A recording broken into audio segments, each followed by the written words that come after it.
So tonight it's supposed to start raining again, and it's supposed to rain for like I mean, I've been watching the Weather Channel, and it's saying that I got rain coming in this Saturday and next Saturday. So I got to take these animals up to the sale on Saturday. And if you take a look at my herd, you're gonna see that I have some great big old heifers, right? I have some great big old heifers, and they are ready to go to the market. There's another one right there. I got animals that are ready to go to the market. I have another one right there, and another one on the very end over there. And I have you know, I have another 4 animals about this size right here that are probably going to be ready by the end of the month, next month, or this month now. It's the first of the month. But I have animals that are ready to go to the market right now, and I have animals that are going to be ready to go to the market here in about 4 weeks. And I have all of these animals eating calf pellets. Yesterday, I gave them their complete fill on calf pellets. And they only ended up eating, what was it, like 6 bags yesterday. So they went from eating 9 bags to eating 6. And so as of right now, it's costing me about it cost me $12 a bag. And so it cost me $72 a day to feed these animals entirely on calf pellets. And the majority of my animals are either having a number 2 or a number 4 type manure. So I am also giving them free choice hay. And so you know, I got some of the animals having a number 4 type manure, and some of the animals are having a number 2. And when you take a look at the rear ends of the animals, you can tell which animals are having the runny manure, right? The number 2 type manure, you know, because it'll splash all up on their rear end. And so you know, if you take a look across the herd, I got 1, 2, 3, 4 animals right there that are having a kind of a looser stool. But that's not the end of the world. If it's a number 2, this animal right here, he's kind of a hard turnaround animal. It's been hard for me to get him going. But if you take a look at him, I saw him eating the food just a minute ago, and I watched him eating the food. And so if you listen to how I grade my cattle, I say 1 through 10, right? With 10 being like with 10 being very, very, very healthy, and number 1 being like they are gonna die at any minute. This animal right here, this is a good example of an animal that I would consider at number 7. And so at a 7, it's like, you know, I can visibly confirm that something is not going right with the animal.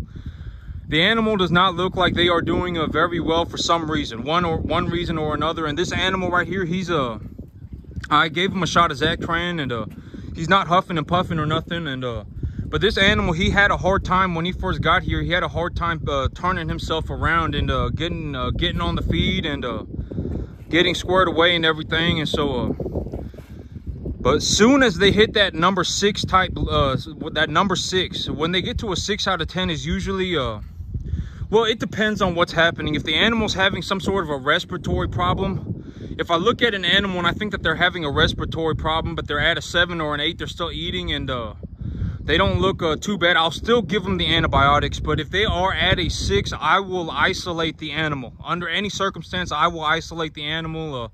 I will pull them off into a separate pen to keep an eye on them very closely. But if you take a look at the rest of my herd, everyone's doing okay, right? Everybody's doing completely okay. Everybody's on the feed. You know, everybody's doing okay.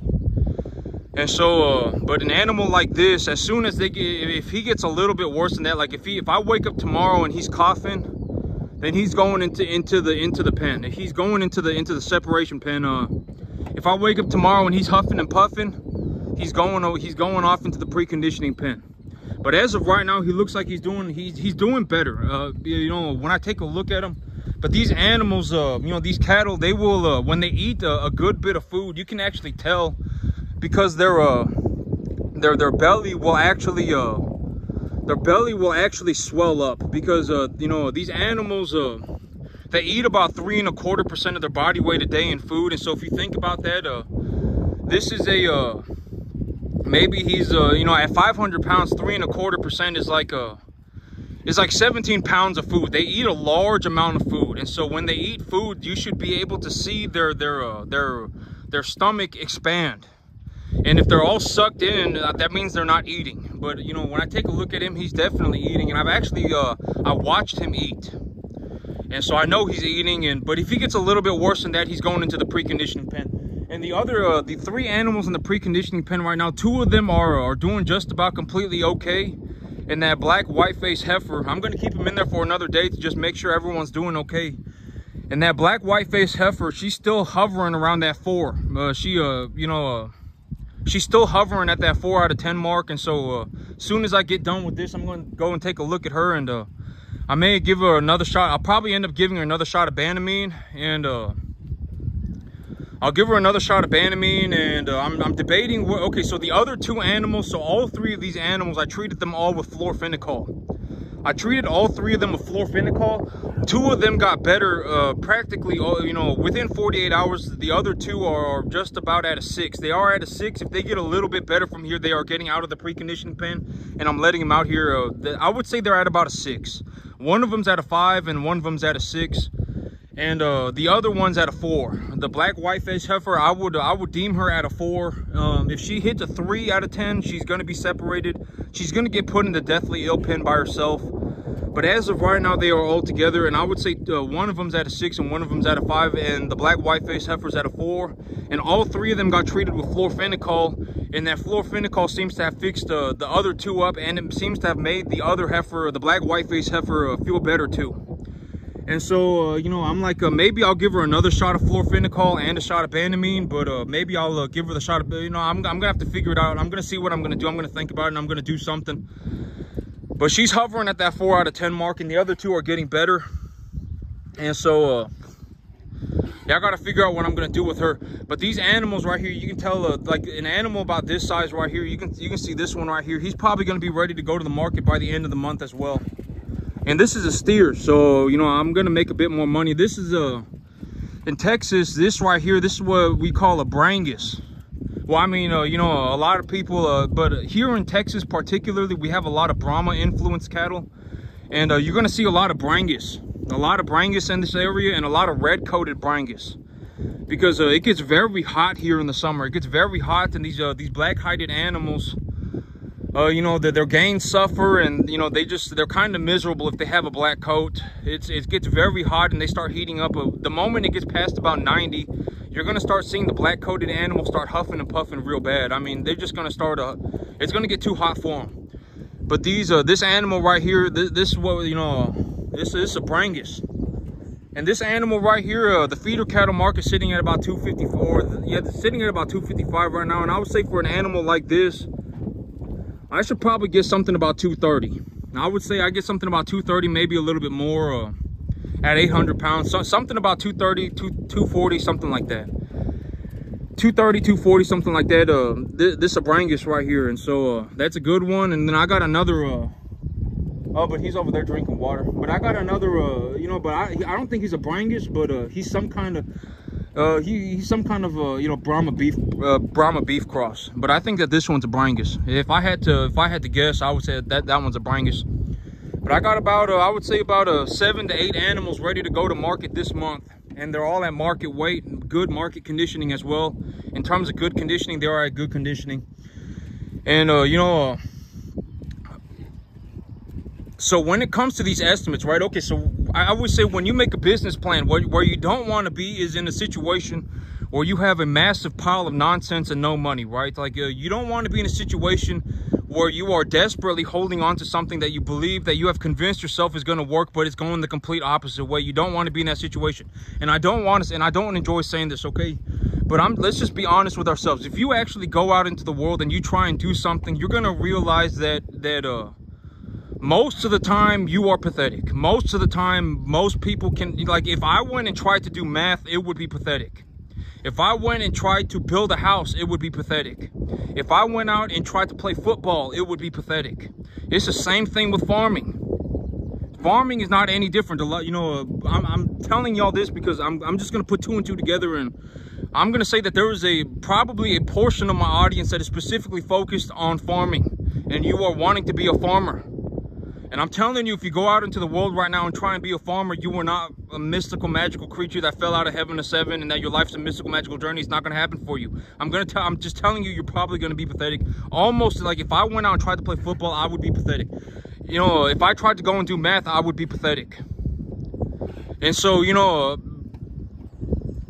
if you actually take a look at the world for what it is, if you do not have the desire, if you do not have the if deep down you are not looking to become like a 1 in a million to 1 in a 10 million type skill level, if deep down that is not what you are better off finding a job.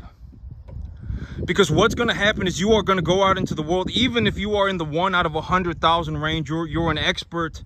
1 out of 100,000 is not going to get you paid. I mean, at the end of the day, it's like if you had to take all that time and effort to go and, you know, become an expert and become a 1 out of 100,000, and you get yourself a job that pays you 75 grand a year, you were better off just going off and working a job from the very beginning that paid you 100 grand. You can go out and buy something right now for like a 1 times EBITDA ratio. Like you can get on Google right now, look through the business listings and buy yourself something that is like a 1 times EBITDA ratio with $120,000 cash flow. You can legitimately do that like in 5 minutes. You can get on the internet, get on Google, look through the business listings, look through everything, find yourself something with about $120,000 cash flow, even if it's 1.5 times EBITDA. You can find yourself something at a 1 to 1.5 times EBITDA multiplier that will make you a 6-figure sum of money from the very beginning. You do not need to spend, you know, it's not a good idea to spend the next 10 years of your life to become an expert, to make some pathetic amount of money. You don't want to be stuck in a situation where you legitimately just spend 10 years of your life so that you can go out, walk out into the world and make 75 grand when you could have made 120 grand from the very beginning and not even worried about any of this. And so, you know, if you do not, you know, and this is why, you know, like when I make these videos and stuff and I'm showing y'all what I'm doing, you know, if you do not become 1 in a million to 1 in a 10 million objectively, if you do not become in that range, you will not get paid. You will not get paid enough to where it actually matters for you. You just won't. I mean, and then, in a worst case scenario, you actually turn out into a situation where you are misinforming other people. You know, and then that's even worse than you not making it, because then now you are encouraging others to not make it. And so when you like watch me doing this, right, I mean, just know that you may never ever for your entire life ever get to see somebody who is making $15,000 a month on a 10-acre farm. You might not ever see it ever again. This might be your only chance to see that. You know, I may be the only person you ever see throughout your entire life who is able to farm at a level that they make $15,000 a month on a 10-acre field running commercial cattle. I may be the only person you ever see your entire life that is able to do this. And so, you know, I mean, we're just going to have to take reality for what it is. If you want to get to this level, I am telling you, you are going to have to work 15 hours a day for the next 15 years of your life. It's not just farming. If you want to, like, let's consider football, for example, or soccer, or whatever else it is you want to be, or whatever it else. Choose any other skill-based job, right? If you want to be a soccer player, if you want to be a football player, if you want to be a basketball player, whatever it may be, you are not going to become that person overnight. And if you take a look at how these people actually live their lives, you will get to see what they actually have to do, right? I mean, they are waking up, you know, they are working legitimately from the moment they wake up to the moment they go to sleep. They are working. And it's not just farming, it's everything else. It's the same thing for everything else. I mean, you're just gonna have to see, because here's the thing, right? Capitalism is an economy based on the strong survive. That is the big idea of capitalism. If you are weak, it does not matter what you think. I'm not going to say it does not matter what you think. It is, if you are weak, it is very important what you think. But it is very important that you think correctly if you are weak. Because if you are weak and you think correctly, then you know you can become strong. It is all, you know, it is the pup that becomes the wolf, right? It is the pup that becomes the wolf, and if you the pup that you feed will become the wolf. If you are weak, it is very important for you to think correctly, because if you think correctly, you can become strong, and you can, you know, and when I show you this, you know, I'm just going to be honest, if you're 15, 25, stuff like that, and you're in that age range, which a majority of you are watching my video, about 70% of you are between 15 and 25, it's already if you're 25 and you haven't farmed a day in your life, it's already too late. You will not be able to get to this point. It would be a miracle if you got to this point, and an equivalent of that would be like if you were on my 600-pound life and you showed up on my 600-pound life, you were 650 pounds, and you announced that you were going to become the greatest marathon runner that the world had ever seen. It will not happen overnight. I mean, the problems have already occurred, and you are already a massive pile of problems, and you are already stuck where you are. But here's the thing. I'm just gonna be straight up forward with y'all. Most people can't even get to the 10% mark of what I do. Most people, you know, like if you watch me and you see me making $15,000 a month, most people can't even make $1,500 a month on a 10-acre field. Most people can't. And so even if you got to the 10% mark, you would be better off than 99.999% of people. And if I give you the answer and you turn yourself on a dime around tomorrow and you essentially just take the answer and you just go. I mean, even if you perform at just the 50% mark, you will still have, you know, like me, let's say, you know, right now I probably make about $17,000 a month, and that's going to go up pretty fast. You know, I'm making $17,000 a month right now, and that is a baseline. You know, next month I'll end up making more money, and the month after that I'll make more money. And, you know, even if you get to the halfway mark, let's just call it an even 20,000. If you make half that, even if you only make $10,000 a month on a 10-acre field, you will still be just fine. I'm telling you that, you know, it's not a competition, right? In the real world, it is a competition. In reality, it is a competition, because in capitalism, if you suck and somebody's very good, that person who's very good is just essentially just gonna wipe you off the face of the planet. I mean, it just is what it is. But in terms of me teaching and me showing you how to do this, it is not a competition. Do not compare yourself to me. Because if you think that you can wake up tomorrow and do what I do, you're a moron, and you cannot be saved under any circumstance. Do not compare yourself to me. You know, even if you got to the 50% mark, in all honesty, if all you could make was $10,000 a month on a 10-acre field, you would still be just fine. You would still be just fine. In reality, you would still be doing better than 99.999% of the earth. You would be, in terms of farming.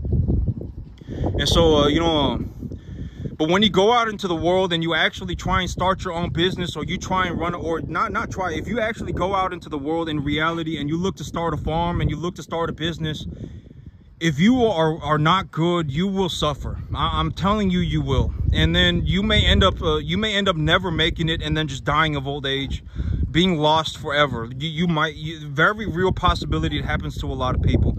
I mean, you have to accept that. I mean, it happens to a lot of people, and everybody does not make it. And everybody does not deserve to make it, right? I mean, some people fail because they suck. I mean, and that is how the economy should work. If you are not good, you should not be encouraged to just continue to do what you're doing, right? I mean, there should be punishments for not doing well, and there should also be rewards for doing well, right? That is how the whole thing goes around and around. You cannot just be in a situation where you're rewarded. No matter what happens, you are rewarded. That is ridiculous, right? That's not good. If you're not doing good, you should be punished. And if you are doing good, you should be rewarded. That is how things should work in a realistic situation, right?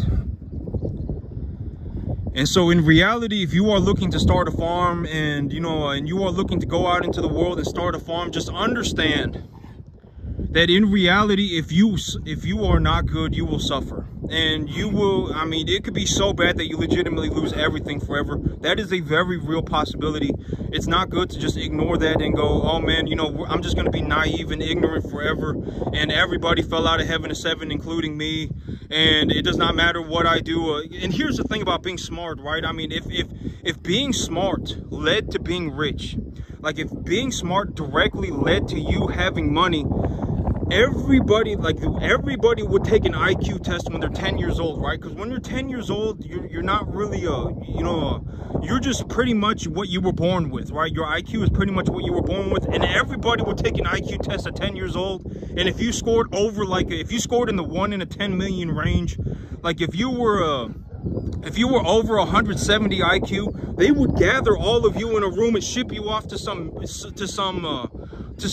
other place, right? Because if that was legitimately the truth, you being smart is what led you to being rich.